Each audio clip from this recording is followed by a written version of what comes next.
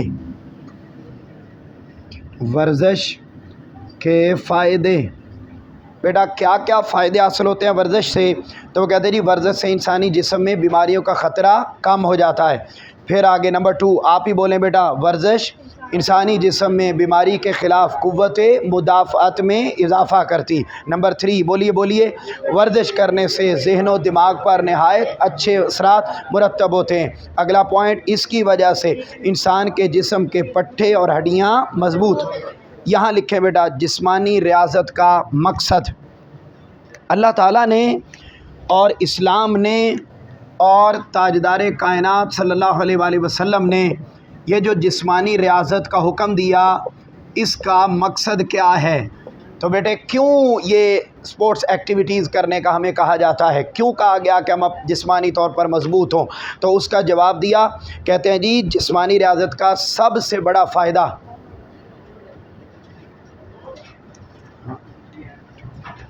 ٹھیک ہے، جسمانی ریاضت کا، اس کو بیٹے سٹاپ کر لینا یہیں سے آگے۔ اچھا، جسمانی ریاضت کا جو مقصد ہے وہ کیا ہے؟ تو وہ بیٹے بتاتے ہیں کہ صرف کھیل جسم کو فائدہ نہیں دیتی، بلکہ آپ کو اخلاقی طور پر بھی مضبوط کرتی ہے۔ کیسے؟ مثلاً کہتے ہیں جی ہمارا اخلاق سنوارتا ہے کھیل، جس طرح کھانے پینے میں توازن رکھنا، جب بندہ سپورٹس ایکٹیویٹیز کرتا ہے پھر ایکسٹرا نہیں کھاتا، پھر بندہ بیلنس ڈائٹ لیتا ہے تو اس سے آپ کو فائدہ ہوتا ہے۔ پھر اسی طرح پانی بیٹھ کر پیتا ہے، سانس لے کر پیتا ہے، کھانا بیٹھ کر کھانا، کھانا کھاتے ہوئے بھوک رکھ کر کھانا، غذائی اعتبار سے کھانے پینے کی چیزوں کو استعمال کرنا، ان کی حفاظت کرنا، جہاں جسمانی و ذہنی صحت کا سبب بنتے ہیں وہیں پر یہ ساری چیزیں ہمارے اخلاق کو بھی سنوارتی ہیں۔ یہاں لکھیں گے خلاصہ کلام، خلاصہ کلام۔ خلاصہ کلام یہ ہے کہ ہمیں ہر صورت سپورٹس ایکٹیویٹیز کرنی چاہیے، جسمانی اور ذہنی طور پر ہمیں مضبوط ہونا چاہیے۔ اس کی ایکسرسائز دیکھیں، اسلام نے انسانی جسم کو صحت مند توانا رکھنے کے لیے ترغیب دی ہے جسمانی ریاضت۔ کون سا مسلمان بہتر قرار دیا گیا ہے؟ طاقتور۔ جسمانی ریاضت سے مضبوط ہوتے ہیں پٹھے۔ حدیث مبارک میں 2 چیزوں کی بڑی نعمت قرار دیا گیا ہے، صحت اور فراغت۔ حبشی صحابہ کون سے کھیلوں میں زیادہ دلچسپی لیتے تھے؟ نیزہ بازی اور گھڑ سواری۔ یہاں لکھیں گے آگے ہے جسمانی ریاضت سے کیا مراد ہے؟ جسمانی ریاضت سے کیا مراد ہے؟ اس کا آنسر بھی بیٹے خود لکھنا ہے، اس کا بک میں نہیں ہے۔ تو جسمانی ریاضت کا مطلب ہے خود کو کھیلوں کے ذریعے، یہ نوٹ کر لیں، کھیلوں کے ذریعے اپنے آپ کو جسمانی طور پہ مضبوط کرنا، اپنے آپ کو جسمانی طور پر مضبوط کرنا، یہ جسمانی ریاضت کہلاتا ہے۔ آگے ہے نبی کریم نے کون سے کھیلوں کی ترغیب دی ہے؟ یہ بیٹا پیج نمبر 100 پر تیسری لائن میں جو اسوہ حسنہ کی ہیڈنگ لکھوائی، یہ والا۔ اس کے بعد جسمانی ورزش کے ہمارے جسم پر کیا اثرات مرتب ہوتے ہیں، یہ ورزش کے فائدے۔ اس کے بعد کن 2 چیزوں کو نبی کریم نے بڑی نعمت قرار دیا ہے، یہ بیٹا ارشاد نبوی صلی اللہ علیہ وسلم۔ اور اس کے بعد 5واں ہمیں اپنی جسمانی و ذہنی صحت کو بہتر بنانے کے لیے اور کیا کرنا چاہیے؟ تو بیٹے ہمیں کیا کرنا چاہیے؟ صرف سادہ سا آنسر ہے، ہمیں باقاعدگی سے ورزش کرنی چاہیے، ورزش کرنی چاہیے اور باقاعدگی سے کھیلوں میں حصہ لینا چاہیے۔ یہ مختصر سا اس کا آنسر ہے، یہ بھی آپ نے خود لکھ لینا ہے، اور اگر آپ خلاصہ کلام بھی اس میں لکھ لیں تو بھی ٹھیک ہے۔ تو یہ بیٹا آپ کی پہلی بک یوں مکمل ہو گئی ہے، اور اگلے لیکچر سے ہم انشاءاللہ چیپٹر نمبر جو آپ کی بک نمبر 2 ہے اس کا باقاعدہ آغاز کریں گے۔